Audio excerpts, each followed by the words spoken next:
ઉજવીએ છીએ, હજારોની સંખ્યામાં ભેગા થઈએ છીએ, નાચીએ છીએ, કૂદીએ છીએ, બૂમ બરાડા કરીએ છીએ, પણ આટલી મોટી વસ્તી હોવા છતાં, આટલી એકતા હોવા છતાં જે અત્યાચારો આપણા પર થયા છે એને પણ આપણે નહીં ભૂલવા જોઈએ.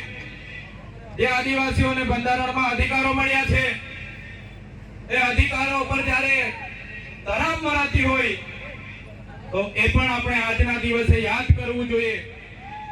આજના આ કાર્યક્રમમાં નાચી કૂદીને ઘરે જવાનું નથી, પણ આ કાર્યક્રમના સિદ્ધાંત, અહીંના સંદેશો ઉપદેશો પણ તમારે ઘરે લઈને જવાના છે. મિત્રો, 2 દિવસ પહેલાની ઘટના છે. કેવડિયા ખાતે 2 યુવાનોને, જયેશભાઈ સાનાભાઈ તડવી, સંજયભાઈ ગજેન્દ્રભાઈ તડવી, ઢોરમાર મારવામાં આવે છે. આખી રાત કપડા ઉતારીને બાંધીને ઢોરમાર મારવામાં આવ્યો અને બીજા દિવસે FIR માં પણ એમના મજૂરોને રજૂ કરવામાં આવ્યા. અને દુઃખ અમને ત્યારે થયું કે પોલીસ અધિકારીઓ એ યુવાનો મરણ થયા છતાંય એવું સ્ટેટમેન્ટ આપ્યું કે આ યુવાનો અહીંયા ચોરી કરવા માટે આવ્યા હતા. શું આદિવાસીઓ ચોર છે?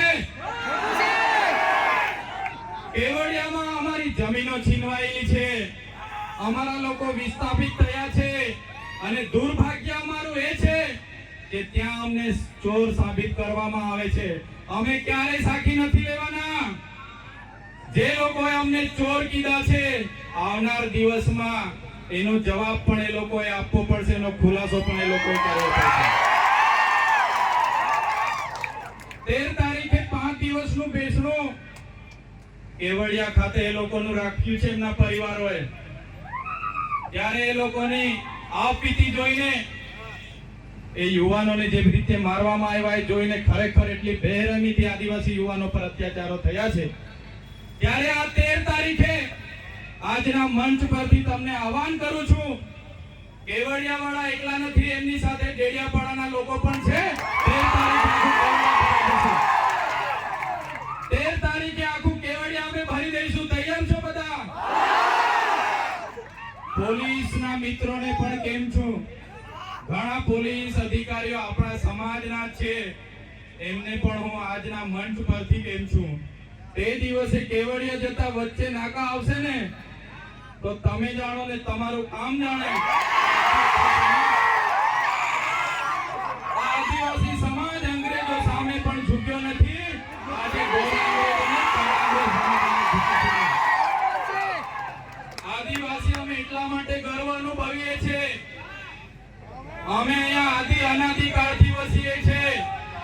અહીંયા અમે મૂળ નિવાસી છે, મૂળ માલિકો છે. આજે અમને વનવાસી કહેવામાં આવે છે, વનબંધુ કહેવામાં આવે છે. અમે આદિવાસીઓ છે, હજારો વર્ષોથી વસનારા આદિવાસીઓ છે. અમે જે વખતે આ વિસ્તારોમાં, આ દેશ પર જે વખતે મુગલોનું આક્રમણ થયું, હુણોનું આક્રમણ થયું, ફ્રેન્ચોનું આક્રમણ થયું, પોર્ટુગીઝો આવ્યા, અંગ્રેજો આવ્યા, ત્યારે પણ આદિવાસીઓએ ગુલામી નથી સ્વીકારી. સ્વાયત્ત રાજ્ય અમારા રાજપીપળાનો ઇતિહાસ જોઈ લો. નાંદોદ અમારા નંદભીલની નગરી હતી. સાગબારા અમારા કુંવર વસાવાનું રજવાડું હતું. ભેલા ગામમાં અમારા રાજા પાંડાવીનો દેવનું રજવાડું હતું. અમારા રજવાડાઓને યેન પ્રકારે હેરાન પરેશાન કરીને ખદેડીને આજે અમને આદિવાસીઓને વિભાજિત કરવામાં આવ્યા છે. તમે રામાયણ વાંચી લેજો. રામાયણના પહેલા પાને આદિવાસી વાલ્મીકીનો ઉલ્લેખ હશે, ખબરીનો ઉલ્લેખ હશે, હનુમાનનો ઉલ્લેખ હશે, નિષાદનો ઉલ્લેખ હશે. અમારા આદિવાસી, અમારા પૂર્વજો છે. તમે મહાભારત ઉઠાવીને વાંચી લેજો. જે એકલવ્ય છે અમારા આદિવાસીના પૂર્વજ છે. તમે મહારાણા પ્રતાપનો ઇતિહાસ વાંચી લેજો. એમાં પૂજા ભીલ અમારી જે સેના હતી આદિવાસીઓની હતી. અમે એ સમાજમાંથી આવીએ છીએ એટલે અમને ગર્વ છે. શિવાજીનો ઇતિહાસ વાંચી લેજો. બેવડા ભીલ જે સેના લઈને આવ્યા હતા એ અમારા આદિવાસી હતા. આદિવાસી અંગ્રેજો સામે સૌપ્રથમ કોઈ લડ્યા હોય 35 વર્ષ સુધી ટાટિયા ભીલ લડ્યા હતા, ખાજ્યા નાયક લડ્યા હતા, તિલકા માઝી લડ્યા હતા, બિરસા મુંડા લડ્યા હતા. એ સમાજમાંથી અમે આવીએ છીએ. આઝાદીમાં ગુરુ ગોવિંદસિંહ માનગઢ ખાતે 1500 આદિવાસીઓનો સમૂહ મળ્યો. અંગ્રેજોએ ગોળીબાર કરીને હત્યાકાંડ કર્યો, 1500 આદિવાસી મરી ગયા. આજે ઇતિહાસમાં અમારા આદિવાસીઓને જગ્યા નથી મળી. અમે ક્યારે સાખી નથી લેવાના. જે રીતે આદિવાસીઓ સાથે અન્યાય થયો, આજે દેશમાં આઝાદીનો અમૃત મહોત્સવ મનાવવામાં આવે છે, કરોડો રૂપિયાના તાઇફાઓ કરવામાં આવે છે. આદિવાસી વિસ્તારમાં મોટા ડેમો બનાવી દેવાથી આદિવાસી વિસ્તારમાં મોટા સ્ટેચ્યુ બનાવી દેવાથી, રોડ હાઈવે બનાવી દેવાથી આદિવાસીનો વિકાસ થવાનો નથી. આદિવાસીઓને ડેમનું પાણી આપો, સારી શાળા આપો, સારી કોલેજ આપો, સારા ડોક્ટર આપો, સારી યુનિવર્સિટી આપો, તો જ આદિવાસીનો વિકાસ થવાનો છે. આજે ગુજરાતમાં 15% આદિવાસીઓ વસે છે, દેશમાં 8% આદિવાસીઓ વસે છે. દરેક ક્ષેત્રમાં અમારી સાથે અન્યાય થયો છે. જે પણ સરકારો આવી માત્ર ને માત્ર મત બેંક તરીકે આદિવાસીનો ઉપયોગ કર્યો છે. આજે તમે કોર્ટમાં જજો, કોર્ટમાં જે જજો બેસે છે, આજે ગુજરાતમાં અમે 15% છે તો 100 જજમાંથી 15 જજ આપણા હોવા જોઈએ કે નહીં હોવા જોઈએ? આઈએસ આઈપીએસ આપણા 15 હોવા જોઈએ કે નહીં હોવા જોઈએ? મામલતદાર ટીડીઓ કલેક્ટર અમારા 15 હોવા જોઈએ, તે આજે નથી. એ હવે આવનાર દિવસોમાં આદિવાસી સમાજે જાગવાનું છે. આટલી મોટી સિટીઓમાં રિયલ એસ્ટેટ બને છે, રિયલ એસ્ટેટના બિલ્ડરો કોણ છે? કેટલા આદિવાસીઓ રિયલ એસ્ટેટના બિલ્ડરો છે?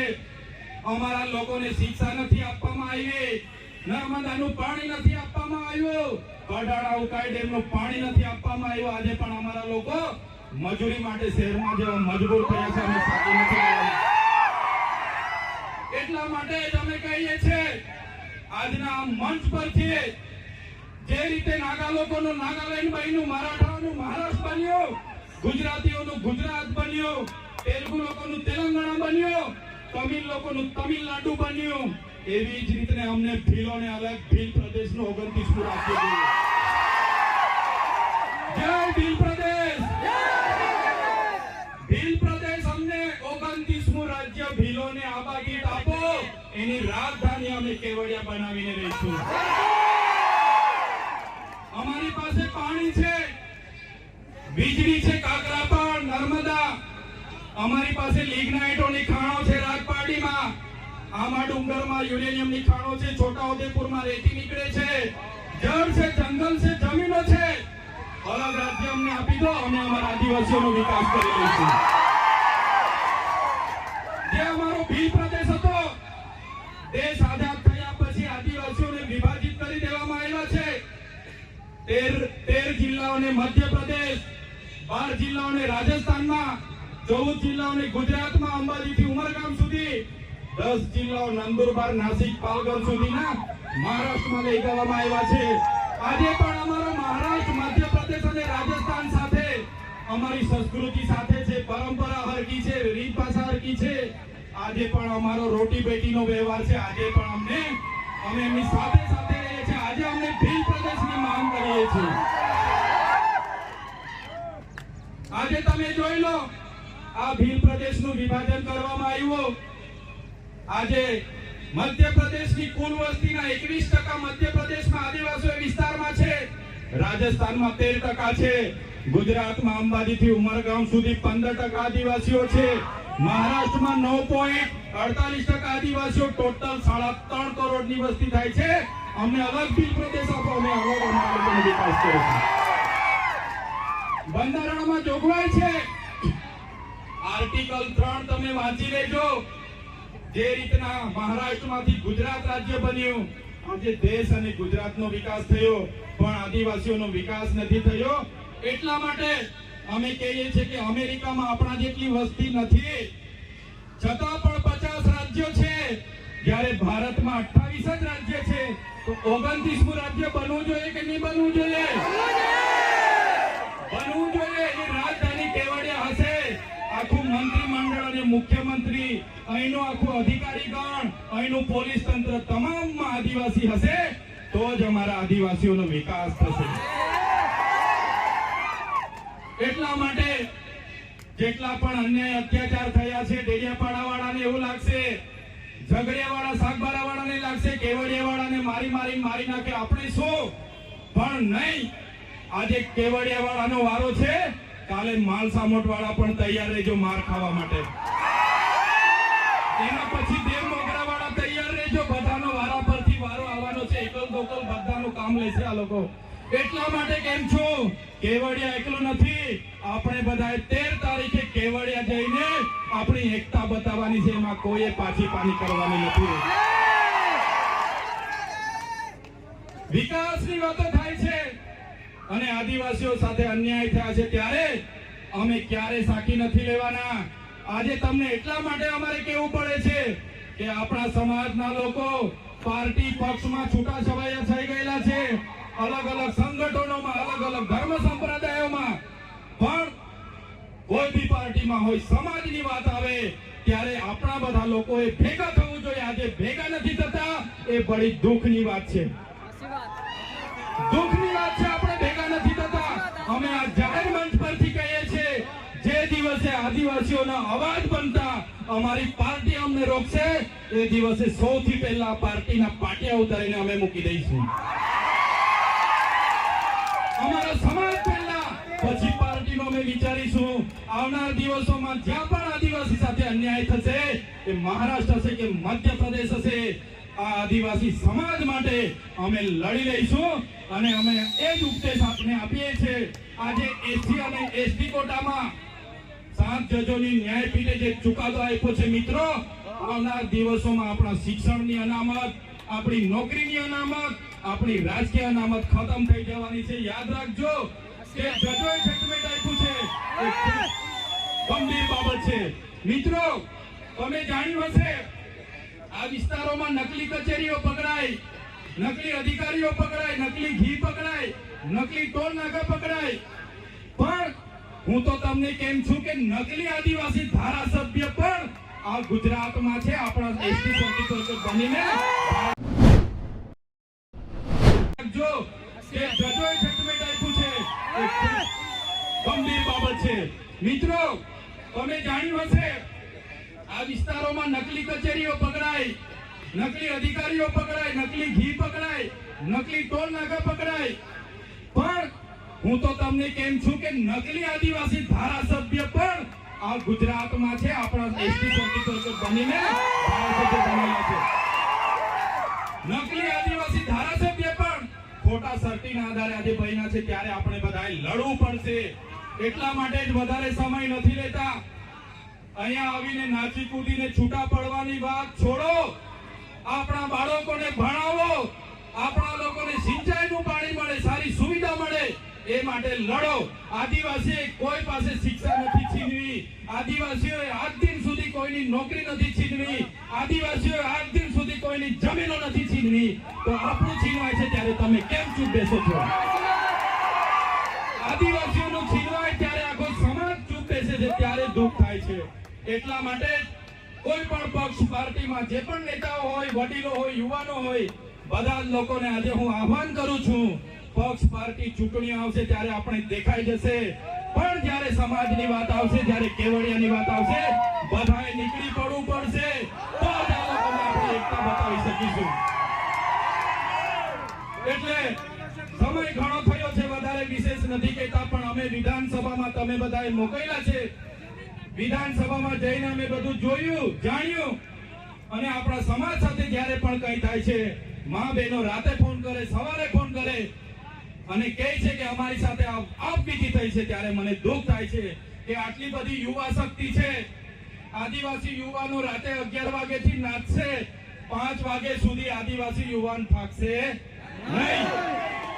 આદિવાસી યુવાન અહીંથી પગપાળા લઈને નીકળશે, 15 દિવસ પાવાગઢ ને ભાગવલ જશે. આદિવાસી યુવાન થાકવાનો નથી. પણ આદિવાસી યુવાનને હું વિનંતી કરું છું, તમારી જે શક્તિ છે, તમારો પાવર છે, એ નાચવા કૂદવામાં, પગપાળા એ લડાઈ ઝઘડા અંદર કરવામાં નહીં વેફડશો. તમારી શક્તિનો ઉપયોગ આવનારા દિવસોમાં સમાજને ન્યાય આપવા માટે કરો. હું તમને વચન આપું છું, અમે આગેવાની લેવા માટે તૈયાર છે. અમને તમારો સાથ જોઈએ છે, તમારો સહકાર જોઈએ છે, સાથ જોઈએ છે. જે રીતના આપણા પૂર્વજોએ અંગ્રેજો સામે નમતું નથી ઝૂક્યું, એ આદિવાસી સમાજમાંથી અમે આવીએ છીએ. ટાટિયા મામા, બિરસા મુંડા, રાજા પાંઠાનું ખૂન અમારા શરીરમાં છે. અમે ક્યારે કોઈના બાપથી ડરવાના નથી. એટલા માટે આજે અમે કહીએ છીએ કે આદિવાસીનો ઇતિહાસ એ સિંધુ ઘાટીની સંસ્કૃતિ 10,000 વર્ષો પહેલા, 7-8,000 વર્ષો પહેલા જે સંસ્કૃતિ હતી એ આદિવાસી સંસ્કૃતિની સભ્યતા છે. વિશ્વની સૌથી જૂની સંસ્કૃતિ આદિવાસીઓની છે. આજે અમેરિકા, આફ્રિકા, બ્રાઝિલ, ઇન્ડોનેશિયા તમામ દેશોમાં આજે આદિવાસીઓ ધામધૂમથી 9 ઓગસ્ટ વિશ્વ આદિવાસી દિવસ ઉજવે છે. ત્યારે એક આદિવાસી સમાજના લીડર તરીકે, તમારા પ્રતિનિધિ તરીકે આજના કાર્યક્રમમાં તમને મેં સેવા જોહાર કરું છું. આવનાર દિવસોમાં ઉલ ગુલાલ જિંદાબાદ કરવું પડશે તો તમારે બધાએ સાથ સહકાર આપવું પડશે. મિત્રો, આજના કાર્યક્રમના મંચ પરથી કહેવા માંગુ છું, ઘણા વર્ષોથી લડેંગે જીતેંગે, મુર્દાબાદ જિંદાબાદ. હવે મુર્દાબાદ જિંદાબાદ કરવાનું થતું નથી. હવે કોઈ બાબતમાં આવેદન પત્ર આપવાના થતા નથી. લડાઈને જીતેંગે જિંદાબાદ મુર્દાબાદ કરવાનું થતું નથી. જ્યારે પણ આદિવાસીઓ સાથે અન્યાય થશે, અત્યાચાર થશે, આદિવાસીના હક અધિકાર માટે ખોચવી લેવા માટે હવે આપણે બધાએ તૈયાર થઈ જવું પડશે.